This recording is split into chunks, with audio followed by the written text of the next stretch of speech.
বকর রাদিয়াল্লাহু তাআলা আনহুর কেমন ঈমান ছিল, তাদের ঈমানের পাওয়ার কেমন। একদিনের ঘটনা আমি আপনাদের সামনে বলি। হযরত আবু বকর রাদিয়াল্লাহু তাআলা আনহু রাস্তা দিয়ে হাঁটতেছেন, কিছু ইহুদিরা একটা জায়গার মধ্যে একত্রিত হইয়া আল্লাহ তাআলার বিরুদ্ধে বিভিন্ন কথাবার্তা বলতেছেন। বলে আল্লাহ তাআলা নাকি ফকির। আল্লাহ তাআলা কি বলতেছে? বলেন না নাউজুবিল্লাহ। আল্লাহ তাআলার ব্যাপারে বলতেছে আল্লাহ নাকি ফকির।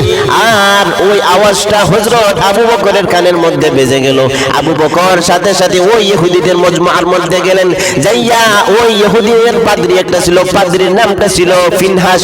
ফিনহাসকে বললেন, রে পাদ্রী শোনো, আমার আল্লাহ তাআলার বিরুদ্ধে তুমি কি বলতেছো? এবার ফিনহাস ডাক দিয়া কয়, তোমার আল্লাহ তাআলা হলেন ফকির, আমরা হলাম ধনী। এটা শোনা মাত্র আবু বকর রাদিয়াল্লাহু তাআলা আনহু ওই ইহুদিদের পাদ্রীকে, ইহুদিদের আলেমকে সাথে সাথে ধরে গালের মধ্যে চড় মেরে দিলেন। গালের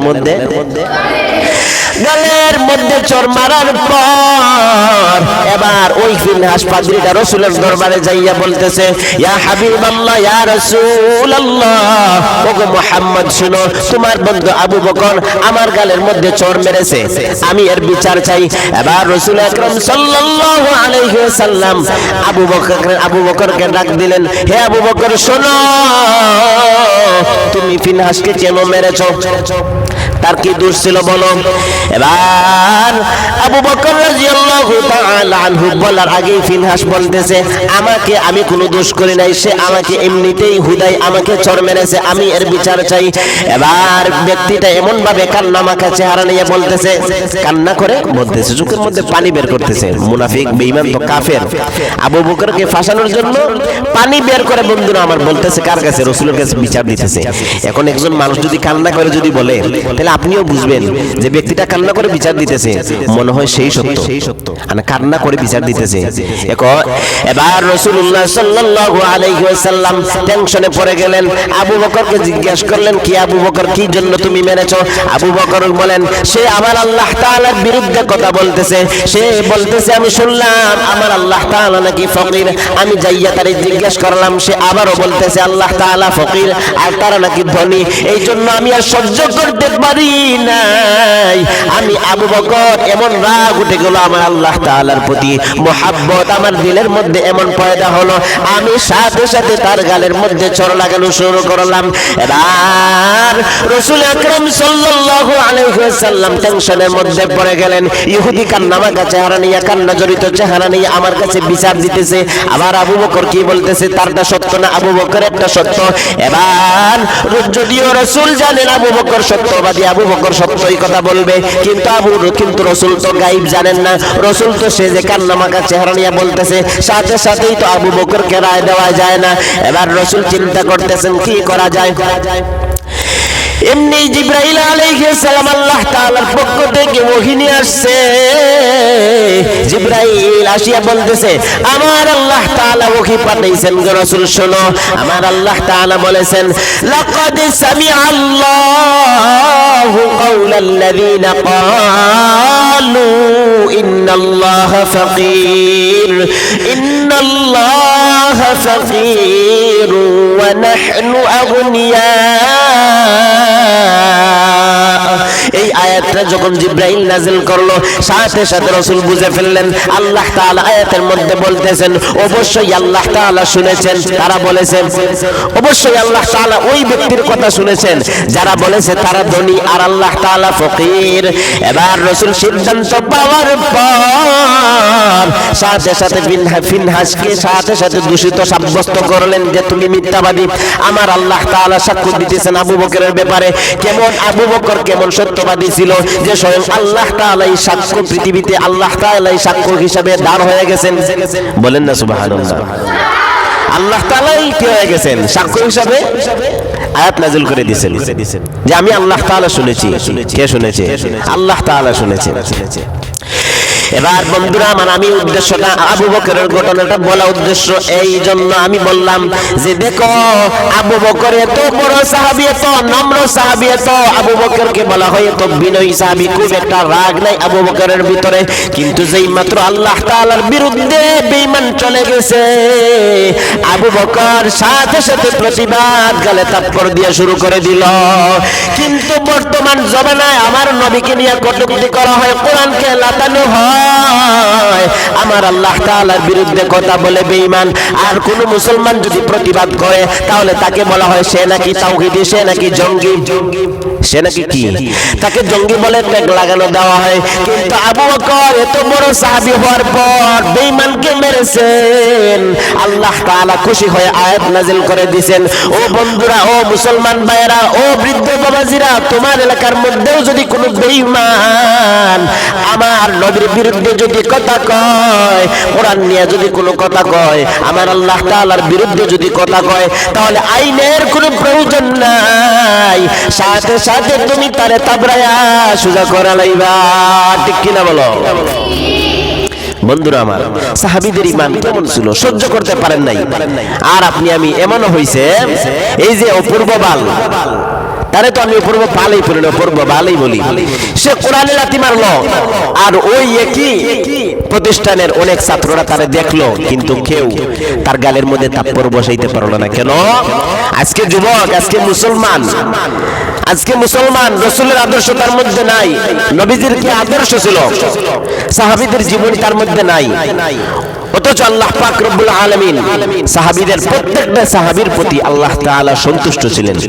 বিদায় কোরআনের মধ্যে আল্লাহ তাআলা আয়াত নাযিল করে দিয়েছেন, রাদিয়াল্লাহু আনহুম ওয়া রাদু আনহু, আমার আল্লাহ তাআলা সাহাবীদের প্রতি সন্তুষ্ট, আর সাহাবীরাও আল্লাহ তাআলাকে রব হিসেবে পাইয়া তারাও সন্তুষ্ট। কিন্তু বর্তমান জমানায় দেখা যায় অনেক জায়গায় নবীকে নিয়ে গালাগালি করে, অনেক জায়গায় নবীকে নিয়ে বাজে মন্তব্য করে, নবীকে নিয়ে কটূক্তি করে, কোরআন নিয়ে অবমাননা করে, কিন্তু সরকার থেকে কোনো প্রতিবাদ নাই।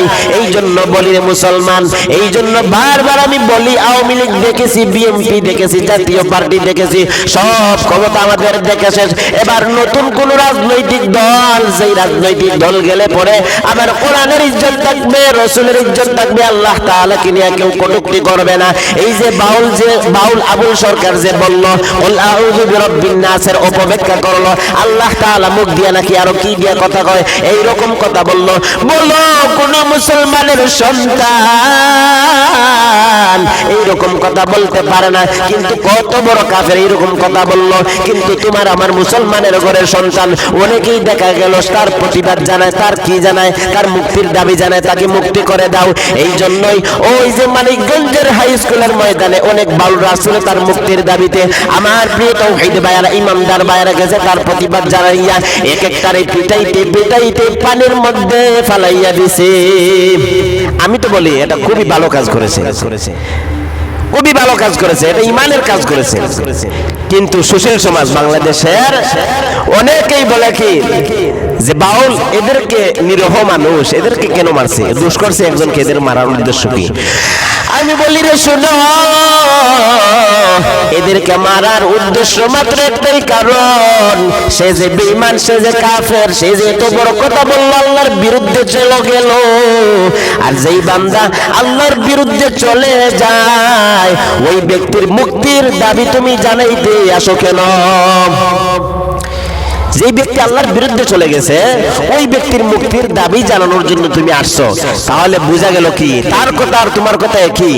বিদায় তুমি যেহেতু তার মুক্তির দাবি জানাও, তাহলে তুমি একই আসামি, বিদায় তোমাকে পিটাইয়া পানির মধ্যেই ফেলতে হবে, এছাড়া কোনো রাস্তা নাই। প্রিয় বন্ধুরা আমার, এই যে বাংলার জমিনে নিরীহ মানুষ যারাই সত্য কথা বলে তারাই বেশি নির্যাতিত, তারাই জুলুমের শিকার। বাংলার জমিনে সত্য কথা যদি এই মিম্বর থেকেও যদি বলা হয়, তাহলে এলাকার মধ্যে অনেক বেঈমান আছে, অনেক সুদখোর আছে, অনেক ঘুষখোর আছে, অনেক টাকা খাওয়ার চাঁদাবাজির নেতা আছে, দুর্নীতিবাজরা আছে। তারা বলে মিম্বরে বসিয়া হক কথা বলবা, তবে সব হক বলা যাবে না।